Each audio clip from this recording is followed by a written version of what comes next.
नमस्कार दोस्तों, मैं पद्मिनी आप सभी का नक्षत्र ज्योति यूट्यूब चैनल में स्वागत करती हूँ।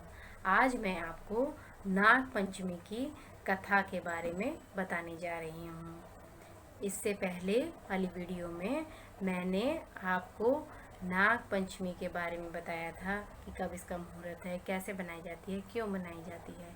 और इस वीडियो में मैं आपको सारी की सारी पौराणिक कथाएं सुनाने जा रही हूँ। सबसे पहले नाग पंचमी की जो पहली कथा है वह मैं बताऊंगी। वह इस तरीके से है कि एक नगर में एक सेठ जी थे।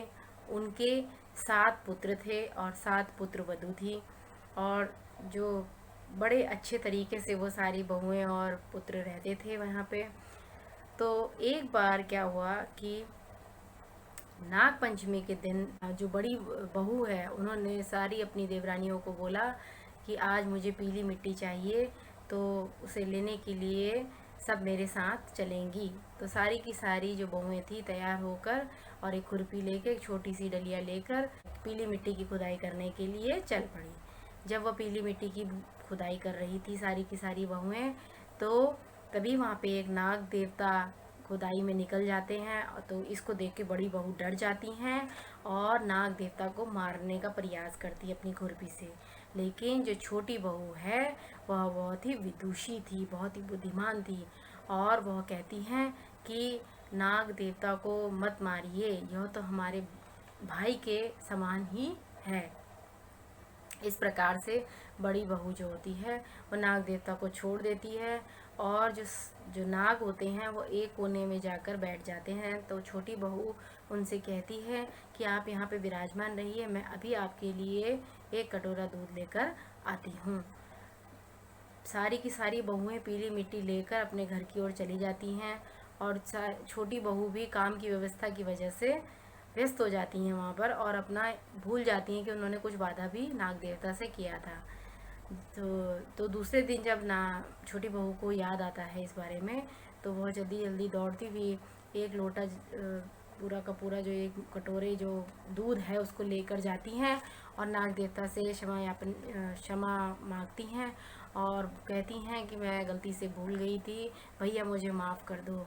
तो नाग देवता जो हैं वह बहुत ही प्रसन्न होते हैं कि इन्होंने मुझे भूला नहीं और याद का याद रखा। तो नाग देवता को थोड़ा गुस्सा तो आता है कि वो वहाँ पर एक दिन पूरे दिन भर रहे और उन्होंने उसको भूल गई। लेकिन जब वो उनसे क्षमा याचना करती हैं तो वो इस चीज़ को भूल जाते हैं और कहते हैं कि वरदान स्वरूप तुम मुझसे कुछ भी मांग सकती हो। जो छोटी बहू थी उनका कोई भी भाई नहीं था। तो क्या करती हैं कि बोलती हैं कि छोटी बहू कहती है वैसे भगवान की दया से मेरे पास सब कुछ है, लेकिन मेरे पास कोई भाई नहीं है, तो आप मेरा भाई रूप में मेरे भाई बन जाइए। तो सर्प देवता उन्हें आशीर्वाद देकर वहाँ से चले जाते हैं।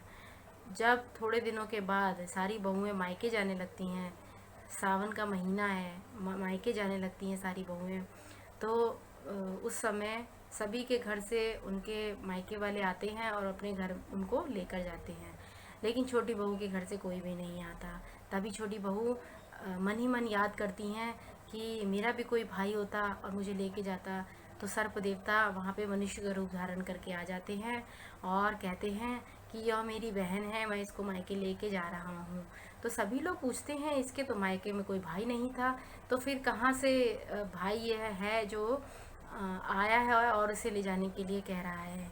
तो वह सबको सुनिश्चित कराते हैं कि मैं एक दूर का एक रिश्तेदार वाला भाई हूँ जो विदेश चले गया था और यहाँ नहीं रहता हूँ, इसीलिए आप लोगों ने मुझे नहीं देखा। तो सभी लोग प्रसन्नतापूर्वक छोटी बहू को मायके जाने के लिए रजामंद कर देते हैं और उन्हें जाने की आज्ञा दे देते हैं।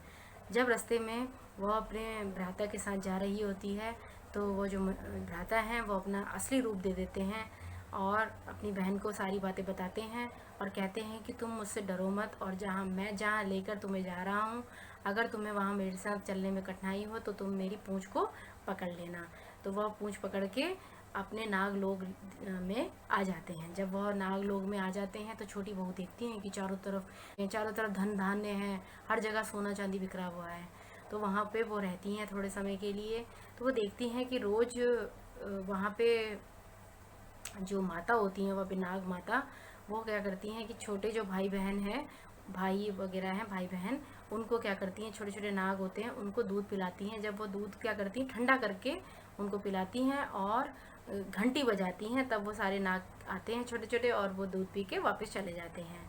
तो एक बार क्या हुआ कि छोटी बहू ने सोचा क्यों ना मैं ये काम स्वयं ही कर लूँ, और वह जल्दीबाजी के चक्कर में क्या करती हैं कि दूध को ठंडा नहीं करती हैं और सीधे ही घंटी बजा देती हैं। घंटी की आवाज़ सुन के सारे नाग देवता छोटे छोटे आ जाते हैं और दूध पीते हैं। तो उन सबका दूध, मुंह जो होता है वो जल जाता है। जब मुंह जल जाता है तो सबको बहुत ही क्रोध आता है, और वहाँ पे फिर माता भी आ जाती हैं और उनके जो भ्राता होते हैं, नाग भ्राता, वो भी आ जाते हैं और बहुत सबको समझाते हैं और उनको वापस उनके ससुराल भेज दिया जाता है और बहुत सा धन धान्य देकर उनको भेजा जाता है, और एक मणियों का हार भी भाई उनको प्रदान करते हैं। जब भ्राता उनको, छोटी बहू को वापस ससुराल भेजते हैं, उनको पहुँचाने जाते हैं, तो यह सब देखकर कि इतना सारा सोना चांदी देखकर बड़ी जो बहू है बड़ी ही ईर्ष्या उनको हो जाती है और कहती हैं कि हमें भी क्या इतना सब कुछ तुमने इन छोटी बहू को दिया है, तो एक ना झाड़ू भी दे दीजिए सोने का। तो वह उसे झाड़ू भी सोने का दे देते हैं और विदा करके चले जाते हैं। वह जो मणियों का हार था वह इतना सुंदर होता है कि उसकी चर्चा पूरे नगर में होने लगती है, और नगर से यह धीरे धीरे चर्चा जो है रानी, उस शहर नगर की जो रानी थी उनके पास पहुंच जाती है। रानी जो है राजा के पास जाती है और कहती है कि मुझे वो हार पहनना है जो उस नगर में किसी एक छोटी बहू के पास वो मणियों का हार है, वही मुझे पहनना है। तो राजा अपने सिपाही भेजते हैं और कहते हैं कि वह हार हमें दे दिया जाए।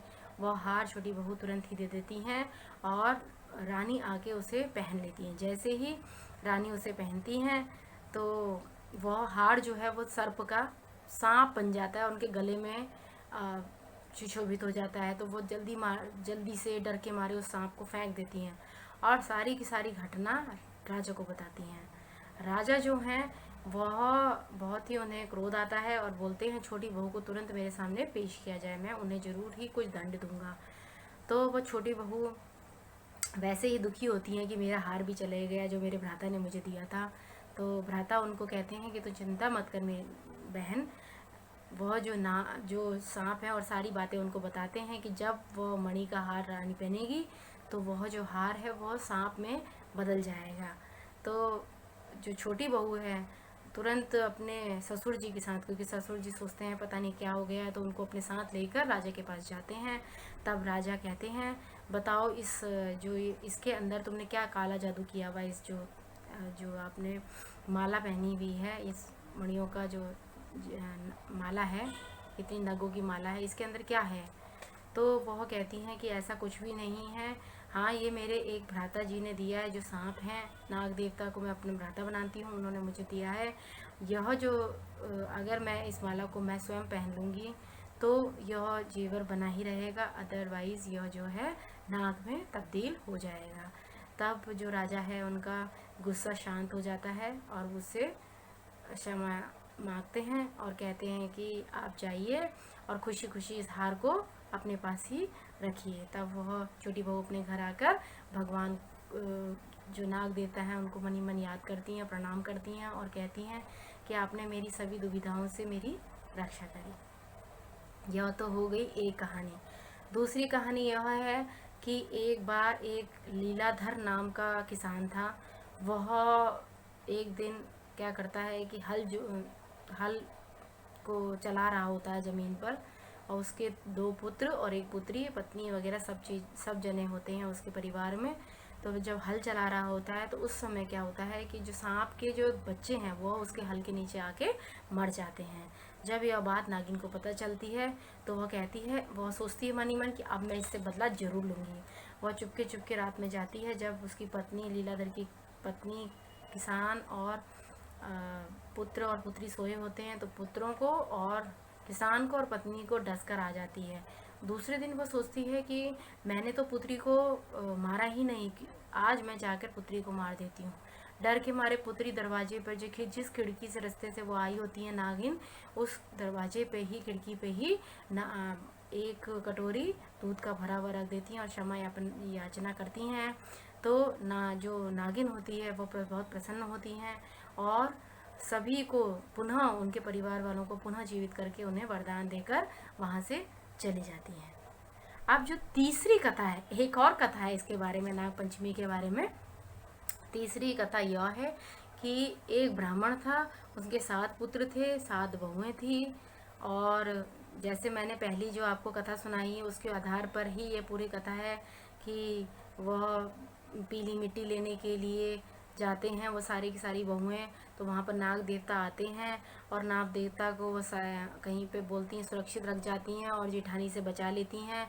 छोटी जो बहू होती हैं वो लेकिन उसको वो काम की व्यवस्था इतनी होती है कि वो उस चीज़ को भूल जाती हैं कि मैंने नाग देवता को कुछ कहा था, प्रॉमिस किया था। तो वो वापस दौड़ी दौड़ी दूसरे दिन आती हैं और उनको अपना भाई के रूप में उनसे अपना भाई बनने का वरदान मांग लेती हैं। जैसी मैंने वो वाली कथा सुनाई कि उसमें भी मायके जाने का बताया गया है, तो इसी तरीके इस कथा में भी मायके जाने का बताया गया है कि सभी बहुओं के मायके से कोई ना कोई उन्हें लेने के लिए आते हैं।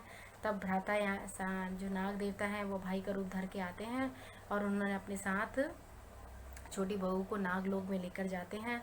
वहाँ पर बहुत सारे जो नाग देवता थे उसके छोटे छोटे जो भाई थे, सपोले थे, छोटे छोटे से उस समय उन्होंने जन्म लिया था। तो रात का जब अंधेरा होता था तो छोटी बहू को दिखता नहीं था और उन्हें बड़ा ही दुख होता था कि कोई ना कोई नाग मेरे पैर के नीचे ना दब जाए।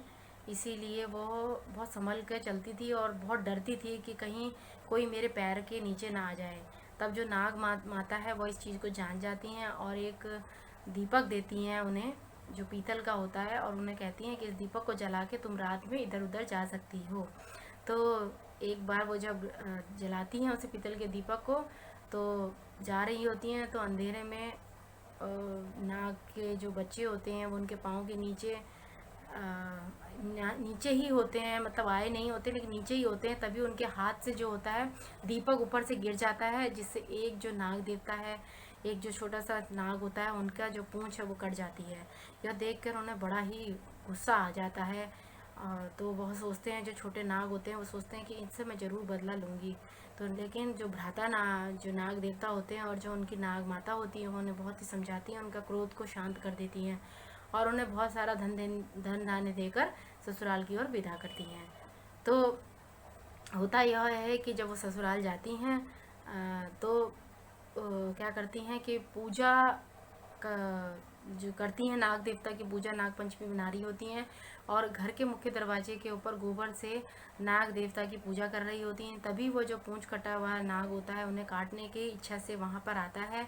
लेकिन जब वह दूर से यह देख लेता है कि जो ये मेरी बहन है वो तो पूजा कर रही हैं, नाग देवता की पूजा कर रही हैं, तो वह उन्हें आशीर्वाद देता है, वरदान देता है कि जो महिलाएं, जो औरतें, जो बहनें इस दिन मेरी नाग देवता के दिन, नाग पंचमी के दिन पूजा करेंगी, उस दिन मैं उनके पति की लंबी आयु बनाए रखूँगा, उनकी भी आयु खूब लंबी होए, ये वरदान देकर वहाँ से खुशी खुशी चले जाते हैं। यह वीडियो आपको, यह सब जानकारी जो मैंने आपको दी है ज़रूर पसंद आई होगी। इस वीडियो को लाइक, शेयर एंड सब्सक्राइब ज़रूर करिए। मेरी जो वीडियो है इसके नोटिफिकेशंस पाने के लिए आप बेल आइकन को ज़रूर प्रेस करिए। और कोई भी अगर आप बात मुझसे पूछना चाहते हैं या आप चाहते हैं कि मैं उस चीज़ पर वीडियो बनाऊं, तो आप ज़रूर मुझे कमेंट बॉक्स पे लिख कर बताइए। और इंस्टाग्राम और फेसबुक पे का भी लिंक मेरे डिस्क्रिप्शन बॉक्स में दिया गया, वहाँ से भी आप मुझे फॉलो और लाइक कर सकते हैं। तो ओम नमः शिवाय और सभी का कल्याण हो।